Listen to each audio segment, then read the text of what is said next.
بسم اللہ الرحمن الرحیم۔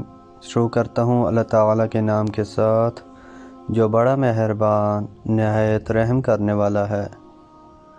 سیدنا ابو ہریرہ رضی اللہ عنہ سے روایت ہے، جب یہ آیت اتری وَأَنذِرْ عَشِيرَتَكَ الْأَقْرَبِينَ، ڈرا تو اپنے کنبے والوں کو، تو رسول اللہ صلی اللہ علیہ وآلہ وسلم نے قریش کے لوگوں کو بلا بھیجا۔ وہ سب اکٹھے ہوئے۔ آپ صلی اللہ علیہ وآلہ وسلم نے عام سب کو ڈرایا، پھر خاص کیا اور فرمایا، اے کعب بن لوی کے بیٹو، چھڑاؤ اپنے تئیں جہنم سے۔ اے مرہ بن کعب کے بیٹو، چھڑاؤ اپنے تئیں جہنم سے۔ اے عبد شمس کے بیٹو، چھڑاؤ اپنے تئیں جہنم سے۔ اے ہاشم کے بیٹو، چھڑاؤ اپنے تئیں جہنم سے۔ اے عبد المطلب کے بیٹو، چھڑاؤ اپنے تئیں جہنم سے۔ اے فاطمہ، چھڑاؤ اپنے تئیں جہنم سے، اس لیے کہ میں اللہ کے سامنے کچھ اختیار نہیں رکھتا، یعنی اگر وہ عذاب کرنا چاہے تو میں بچا نہیں سکتا، البتہ تم جو مجھ سے ناطہ رکھتے ہو اس کو میں جوڑتا رہوں گا، یعنی دنیا میں تمہارے ساتھ احسان کرتا رہوں گا۔ سیدنا عباس رضی اللہ عنہ نے کہا، یا رسول اللہ، کیا آپ نے ابو طالب کو بھی کچھ فائدہ پہنچایا؟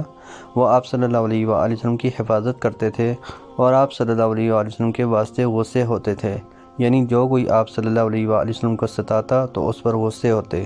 رسول اللہ صلی اللہ علیہ وآلہ وسلم نے فرمایا، ہاں وہ جہنم کے اوپر کے درجے میں ہیں، اور اگر میں نہ ہوتا، یعنی میں ان کے لیے دعا نہ کرتا، تو وہ جہنم کے نیچے کے درجے میں ہوتے، جہاں عذاب بہت سخت ہے۔ سیدنا نعمان بن بشیر رضی اللہ عنہ سے روایت ہے کہ رسول اللہ صلی اللہ علیہ وآلہ وسلم نے فرمایا، سب سے ہلکا عذاب اس کو ہوگا جو 2 جوتے اور 2 تسمے انگارے کے پہنے ہوگا، اس کا بھیجا اس طرح پکتا ہوگا جس طرح ہانڈی پھد پھد پکتی ہے، وہ سمجھے گا اس سے زیادہ عذاب کسی کو نہیں، حالانکہ اس کو سب سے ہلکا عذاب ہوگا۔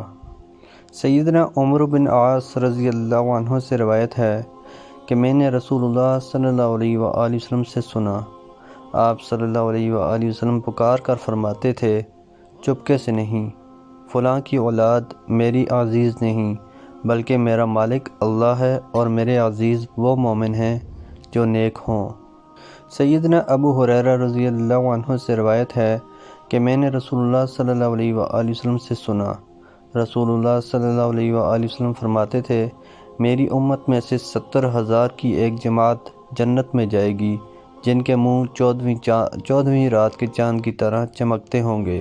سیدنا ابو ہریرہ رضی اللہ عنہ نے کہا، یہ سن کر عکاشہ بن محسن اسدی کھڑا ہوا اور اپنا کمبل اٹھاتا ہوا اور کہا، یا رسول اللہ، دعا کیجئے مجھ کو اللہ ان لوگوں میں سے کرے۔ رسول اللہ صلی اللہ علیہ وآلہ وسلم نے فرمایا، اے اللہ، تو اس کو ان لوگوں میں سے کر دے۔ پھر ایک شخص اور انصار میں سے کھڑا ہوا اور بولا، یا رسول اللہ، دعا فرمائیے کہ اللہ مجھ کو بھی ان لوگوں میں سے کر دے۔ رسول اللہ صلی اللہ علیہ وآلہ وسلم نے فرمایا، یہ بات تجھ سے پہلے عکاشہ کر چکا۔ سیدنا عبداللہ بن مسعود رضی اللہ عنہ سے روایت ہے کہ رسول اللہ صلی اللہ علیہ وآلہ وسلم نے فرمایا، کیا تم اس بات سے خوش نہیں ہو کہ جنتیوں کے چوتھائی تم میں سے ہوں گے؟ یہ سن کر ہم نے تکبیر کہی خوشی کے مارے۔ پھر آپ صلی اللہ علیہ وآلہ وسلم نے فرمایا، کیا تم اس بات سے خوش نہیں ہوتے کہ تہائی جنتیوں کے تم ہوگے؟ یہ سن کر ہم نے تکبیر کہی۔ پھر آپ صلی اللہ علیہ وآلہ وسلم نے فرمایا، مجھے امید ہے کہ جنتیوں میں آدھے تم لوگ ہوگے، اور اس کی وجہ یہ ہے جو میں بیان کرتا ہوں، مسلمان کافروں میں ایسے ہیں جیسے ایک سفید بال سیاہ بیل میں ہو، یا ایک سیاہ بال سفید بیل میں ہو۔ ابو حتیف ازلی کہتے ہیں کہ میں عبداللہ بن عمر رضی اللہ عنہ کے پاس تھا، جب ظہر کی اذان ہوئی تو آپ نے وضو کر کے نماز پڑھی، پھر عصر کی اذان ہوئی تو دوبارہ وضو کیا۔ میں نے ان سے پوچھا، اب نیا وضو کرنے کا کیا سبب ہے؟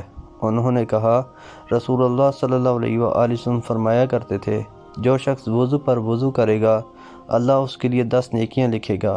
ابو داؤد کہتے ہیں، یہ مسدد کی روایت ہے اور یہ زیادہ مکمل ہے۔ محترم دوستو، اللہ تعالیٰ سے دعا ہے اللہ تعالیٰ ہمیں ان حدیث پر عمل کرنے کی توفیق عطا فرمائے، اللہ تعالیٰ ہمیں دونوں جہانوں میں کامیابیاں عطا فرمائے۔ آمین یا رب العالمین۔ ویڈیو کو ثواب کی نیت سے زیادہ شیئر کریں۔ جزاکم اللہ خیرا کثیرا۔ والسلام علیکم ورحمۃ اللہ وبرکاتہ۔